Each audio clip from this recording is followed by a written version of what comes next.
We have William Lam with me here today, and you could learn what his team is up to by following him on Instagram. So head over to instagram.com/william.upgrade, but you got to take out a couple of those vowels out of that. So it is UPGRD. That's going to be a clickable link in the show notes. We are all going to focus on mindset here today, as William has a program called Upgrade and unlocking the human OS for high performance success. Well, I really appreciate your time, William. And I have said this time and time again, frankly, this is something that I wish we do more of. Mindset is such a big part of success in business. And I frankly think a lot of people, at least when I started, thinks a lot of this type of thing is a bunch of hooey, and they don't take things seriously. I used to do that too. And that's simply because most people have never been taught the connection between the mind and the physical world, at least to the degree that we all deserve to learn. Yeah, like I said, I thought it was just a bunch of hokum at first. And it wasn't until I realized that I was doing some of the things before we hit record. My family would probably attest to the fact that I'm constantly walking around the house with a podcast playing in my pocket, or an audio book or something, just to keep my mindset in the proper space. Otherwise, I can drown in negative thoughts. May be able to help with that. Okay. Well, give me a little bit about your journey here. How did you find your way to this, especially putting together your own program? So a good way to tell the story, I'll give you the big picture and then feel free to ask me any detailed questions. So in the beginning, it was inspired by this thought: how do I live 1,000 lives? And at that point, I was thinking, yeah, there are medical advances, there are biotech advances, but I was in my early 20s, and I was thinking, I don't know the possibility of me even having access to that kind of stuff, and who knows if that'll happen. So I started thinking philosophically and or psychologically and or strategically, what can I do to leverage the knowledge of 1,000 lives? And I thought, you know what? I could realistically work with people that I design, that I want to learn from, 1,000 people or more, and I can specifically extract things that are their problems, solve it, return whatever the answer is into their mind, and observe if it works. And if it works, I will see a pattern over, it won't take 1,000, it'll take maybe 10, 20, 30. By the time I hit 1,000, I will have learned their history, their ancestry even, right? Their ancestral programming, what got passed down that they don't even know they have, to their current life experiences, their own journey of work, romance, and health and everything, all the way to projecting into the future. So if I can learn the journey of 1,000 humans from different walks of life that I design, then I can get a very aggregated list of understanding patterns, strategies, tactics, and how they make decisions. And so I began to do that. Now, obviously that didn't just came out of nowhere one day. I was like, oh, I'm going to do this. It all started when I was a child. I was visiting my grandparents, and long story short, I was with my mom, and we were in a train station somewhere in Asia, and I observed before my eyes human trafficking. I saw a kid, and this may sound a little graphic, it's extremely unfortunate. I'll leave out all the details, but I saw a kid with no arms or legs begging on the street, and I'm like, how is this possible? And as I actually might have been only 3 or 4 years old. I asked my mother, was this child born without arms and legs? I was just curious and shocked. And she said, well, I don't know. I'm like, I know she knows. She's not telling me. So I nudged her. Finally, she said, no, this child was taken and things were done to this child. Therefore, as a consequence, this child does not have arms or legs. I immediately became very angry. And I thought, how could any human do that to a child who was like my own age, maybe a year or two older? It's like, that is terrible. And it almost snapped me out of a childhood, that moment. And I thought, I got to do something about this. Now, as a 3 or 4 year old, I couldn't do anything really. I didn't know what to do. So, in the back of my unconscious, for a good chunk of my upbringing, growing up, all the way into my 20s, I was wondering, what can I do? And I thought in the beginning, make more money, can help these people. But money does not solve the problem. It requires a complete system, and it requires a change in the way how people think, and how not only these people who took the child, but their parents, their upbringing. I need to impact society at a larger level. So fast forward to my 20s, as I began to think, how can I live 1,000 lives? I began to piece things together and thought, if I can figure this out, how to optimize the human mind and remove the problems that causes greed, causes conflict, causes many of these issues that doesn't have to exist, I think I would be able to upgrade humanity. So that is the origin of the name. Well, you said that this memory was in the back of your mind. How did that eventually come forward again so that you could recognize it, even in order to define what you just talked about? When someone knows exactly what to ask, they would ask exactly what you just did. That was a brilliant question. Thank you for asking that. So 2015, I was running a startup. It has nothing to do with what I'm doing right now. And I found myself stuck, plateaued, and the business was not performing as what my co-founder and I were expecting. So I decided to take a sabbatical, take some trainings. And I'm not one to just carelessly jump into any training, because I was still interested in carefully putting in what I need to put into my mind. So I found a gentleman and their training, and I went to it, and someone I investigated a lot. And I got to the training. They asked me this question. They said, what's the one thing when you achieve it will make this training the single most powerful investment you've ever made? And at first, my mind thought money, make more money. Second, I thought maybe I can solve that problem I couldn't solve when I was 3 or 4. And then what I actually said was, I want to find my romantic partner. I want to find the one. And they said, when? And I said, how about in 5 months? Because if it works, it's unlikely that it's a coincidence. And they're like, cool, make sure you design her and take massive action. So coming from an engineering background, I did go back and design her. I put together 80 plus attributes on a spreadsheet, rows and columns prioritized. And then 4.5 months later, I was engaged. And I thought, maybe this is a coincidence still. But then I found out that the weekend I set the goal, I produced my first iteration of the design, she broke up with her fiance. And that was the moment I thought, if I could recreate this by designing other people into my life, other opportunities, other events, if I could design a sequences, meetings, then I could potentially produce what I always wanted since I was a kid, to solve that problem for humanity. And I figured I needed something audacious, something bigger than myself. So at that moment, when I got engaged, I was like, okay, let me repeat this. And if it works, I've found the gold mine, and I have found a way that will lead to me solving this problem. So that was the beginning of it.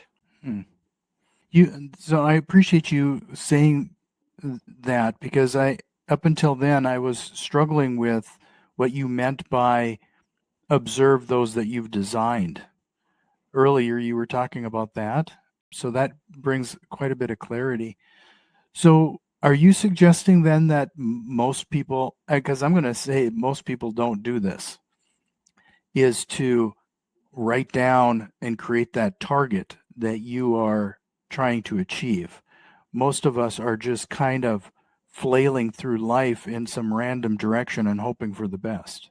And with minimal strategy, many people will rise to the top 10%, top 5%, top 1%. If we were to be extremely conscious about designing who we want to come into contact with and the scenarios we'll experience, the design will cause the mind to be able to focus effortlessly. And the mind will also begin to undelete the opportunities that are around us and remove the ones that are distracting us, which preserving us precious energy and time. So, how do you motivate somebody to sit down and do this then? Because I've said time and time again on this show that most people will respond to pain or react to pain versus heading towards any kind of pleasure. What, how do you get, and personally, the only way I've found to get that done is to establish your why strong enough to override anything else. Do you have a different path for that? So I like what you said, the why. And the why, it's to go one step further to categorize the whys. Because if you ask people why, and in general, most people don't even think about why and they don't have an answer. But if you ask those who are more conscious, they'll say all the reasons why they don't want to experience the pain, which is the pain that you just mentioned. So they'll avoid the pain by doing whatever it takes. But if we were to want to truly free our minds, we need to become aware of what we want. And what we want in a way that actually incentivizes our own unconscious mind. Because if I ask someone, hey, what do you want? More likely, first off, they don't know. And if they do, they'll tell us what they don't want. Very few can even get past 10 to maybe 20. Even some of the multi-millionaires or billionaires will say maybe 30 to 40 things. We invite people in the beginning of the upgrade process to design at least 100 things and 100 experiences that they want. Things because they're trackable and tangible, experiences also. So this, you got my brain just racing in all kinds of directions here right now regarding this. You know, I've always like we started this podcast off by saying, you know, at first I thought a lot of this type of thing is a bunch of hokum, but the more I dove into maybe doing a little journaling and vision boards and a few of other things and planning out our business, that's when things started to line up. So taking it to this next level, upgrading that part of the process, if you will, I could definitely now see the benefits of that. Just to remind everybody, head over to William's Instagram account. I believe you post quite often there with a lot of tips and strategies and a few things. You'll find a ton of value if you head over there. If you find some value in what we're talking about so far, do us a quick favor and share this with one of your investor friends. And if you are watching us on YouTube, please like and subscribe. So, William, I would imagine that although you're dealing with or you're trying to achieve working with 1,000 people, as you mentioned, I don't know where you are in that design or that part of your process, you've probably run into frequent mindset blocks that people have to work through. Like, what are some of those common things that people have to work through in order to realize that this is something that they do have to do and accomplish? Yeah, we've worked with thousands of people now, and obviously some more intimately than others. And what's beautiful is one of the most common things they experience is also something that we can actually turn to their advantage. So humans have this natural ability to focus, but that doesn't sound like a normal thing actually. But just bear with me for a moment. A lot of people will focus on what they don't want. And because of that, they will find distractions to distract themselves away from what they don't want. So we think people can't pay attention nowadays, but not really. They're really good. Humans are really good at focusing, but they choose not to focus on the things they need to solve because first off, they don't have the strategy, resources, or whatever reason they find distractions because the distractions gives them the dopamine, gives them the whatever happy chemicals they're after. What I propose is that what if we, instead of letting our mind be saturated with things we don't want because of society bombarding us or media or whatever it is, instead we design what we want to bombard our minds with by choosing to focus on all the good things. And if we don't have enough good things according to whoever's standard, maybe our own standard, we can then begin to design what they are. I even go on trips and or vacations just to look at things, experience things that I want to fill my neurology with. So this is kind of an interesting track, and I don't know if we should go down this road too far, but one of the things that I think that kind of hinders people or kind of puts a distortion on the want is our surroundings, is society, is what we're consuming, whether it's on TV, radio, podcasts, what have you. And it kind of gives us a distortion of what we want. I mean, we see it all the time on YouTube shorts and TikTok is we kind of live in a world of want, and it becomes overwhelming. You're keeping up with the Joneses. I love that concept. And it is true. There are a lot of those that are also just distractions. So we got to be able to filter out what we actually want versus what we're told that we should want. So what kind of exercise would somebody have to do to get through that barrier? So it's in fact one of the first levels of training and first exercise in the first level of training. We ask people to make a 90-year plan. Now, 90 years is very realistic, in fact, especially as how biotechnology, AI, and different things are advancing. But that's not even the point. The point is, most people don't think far enough. They're thinking New Year resolution, and then by February 1st, they forget, right? And most people think it's impressive if they think 5 years, 10 years in advance. If one can think decades in advance, and I'm hinting at that's just level one, first training.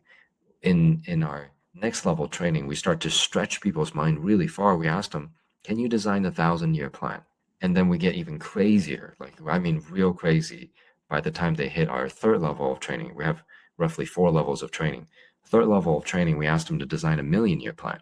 Now, that sounds like a lot. We don't need to go there. But if someone even start with a 90-year plan, they will put everything into perspective. What they want, what they don't want. The Gucci stuff they buy right now may have zero impact on their 90-year plan. Now, if it does, they need to have designed how that actually impacts.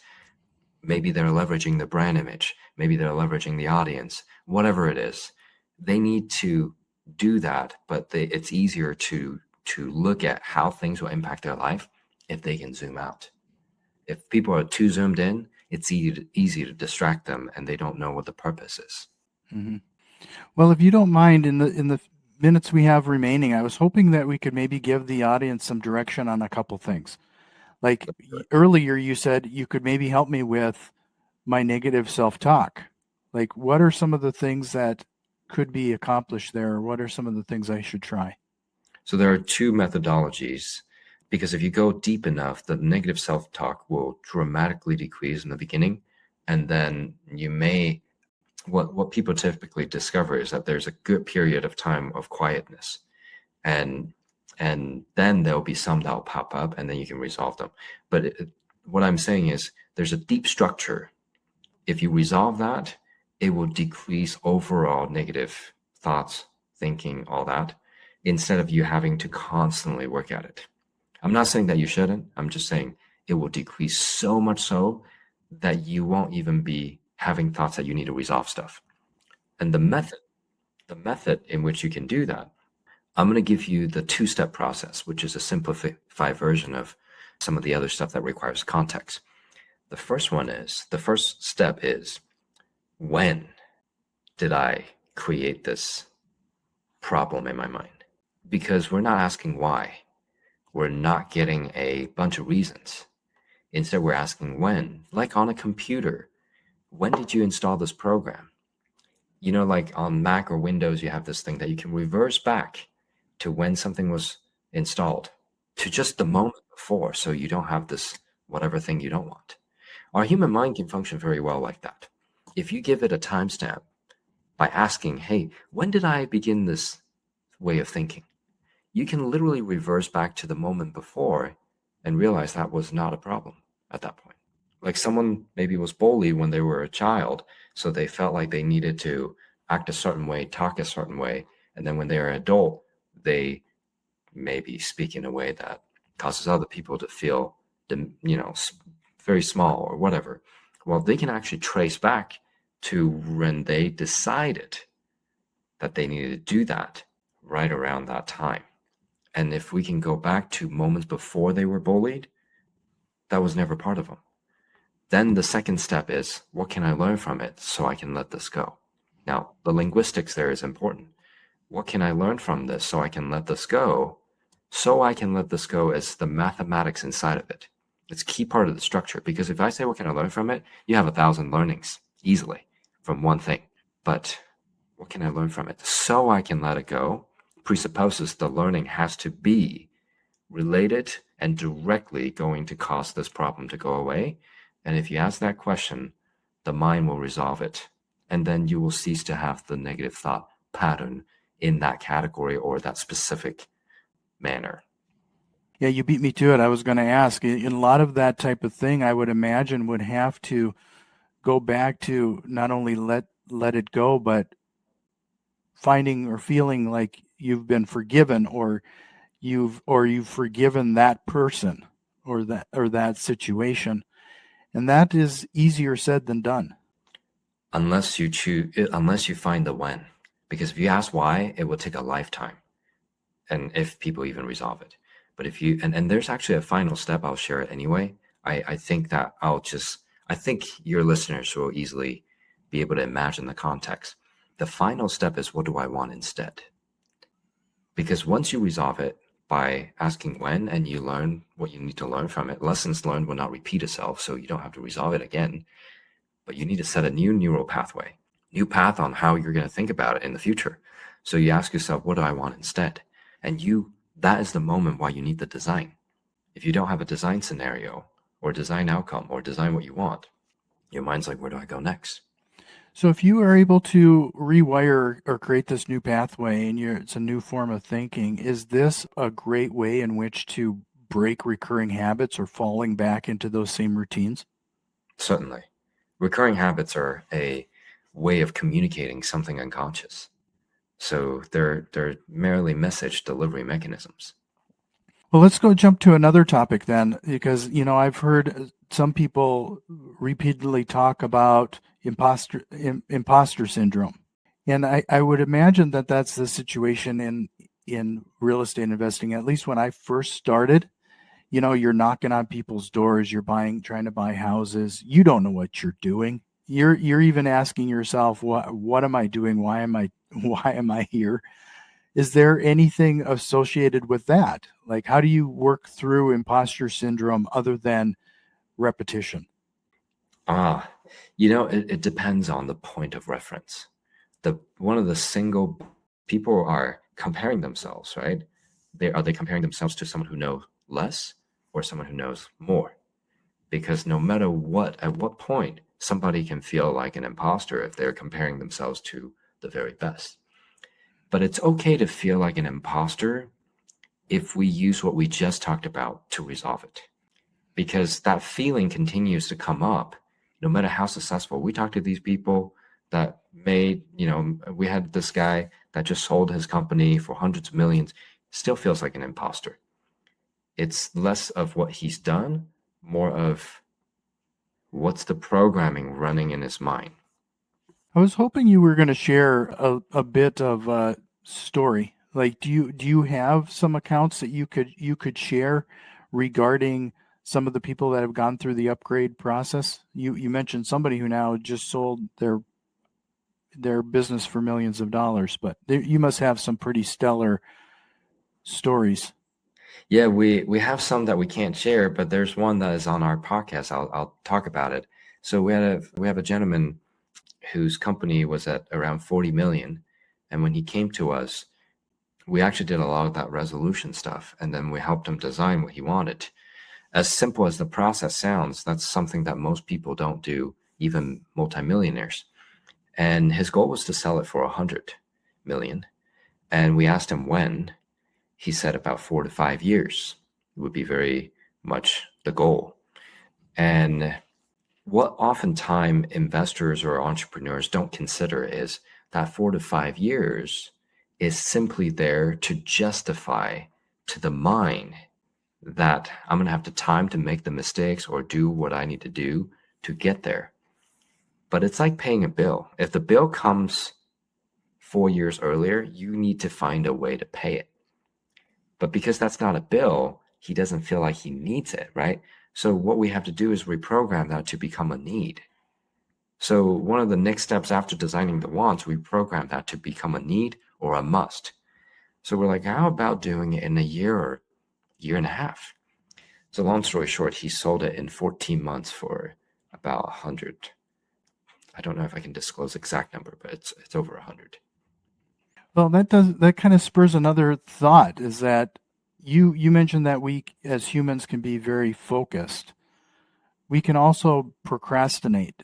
And when you're talking the timelines you are, whether you're doing a 90-year plan, a million-year plan, I mean, what are some of the strategies to make sure you're taking those initial steps, in those ones that are right in front of you, to stay on that 90-year plan trajectory, or in this case, that 4 to 5 year trajectory? Otherwise, we will have a tendency of procrastinating and waiting until the bill comes due. Yeah, I'm super glad you asked that. It comes full circle to what we said in the beginning. People don't design what they want. If we design 100 things, 100 experiences as a part of that 90-year plan, it keeps our minds incentivized. The reason we procrastinate is because there's more pleasure in not having to endure the pain of doing whatever we don't want to do than actually doing it and resolving it. Until we add so much pleasure to the reward and the outcome by design, we're not going to move, because the human mind is designed to go the path of least resistance.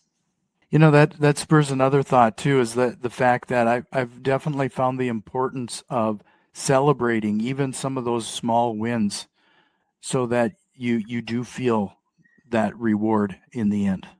We kind of fall into this, it's just part of the business, and we don't take a minute and actually reflect. I mean, I think most entrepreneurs and investors would be surprised at how many of us live the no pain, no gain. How much suffering can I endure on my way to success? Instead, I propose that we need to actually change it to how much pleasure we can endure, how much pleasure we can endure on our way to success. Well, William, this has been just a fantastic conversation. I want to direct everybody to your Instagram page again. It is william.upgrd for upgrade. You can learn more about what he and his team are up to. It's William Lam.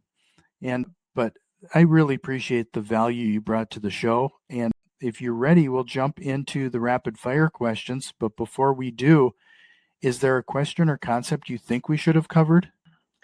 I think we're good to jump in. If something comes to mind, I'd be happy to bring it up. Okay, great. Well, first of all, what lie do real estate investors tell themselves and sometimes to others? Oh man, so many. But one of the biggest ones is the economy and the market is bad. Now, that sounds like a truth, but it's not, because the economy does not exist except in the minds of the collective. And if enough people believe the market is bad, that's literally how it works. So whenever there's a so-called not so good economy, there's someone profiting. So the question is, will I or will we choose to be the one profiting or not? That's interesting.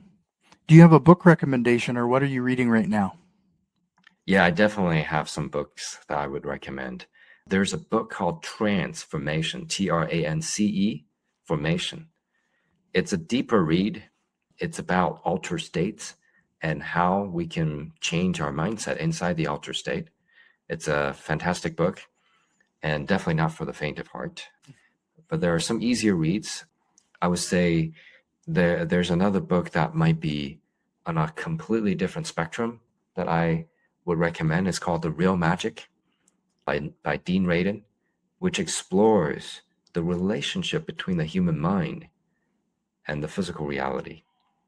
I think if someone were to be like, hey, I want to actually go deep and read some books that will change my mindset in like the course of the book, those two would be, in fact, those two are part of how people prepare for our trainings.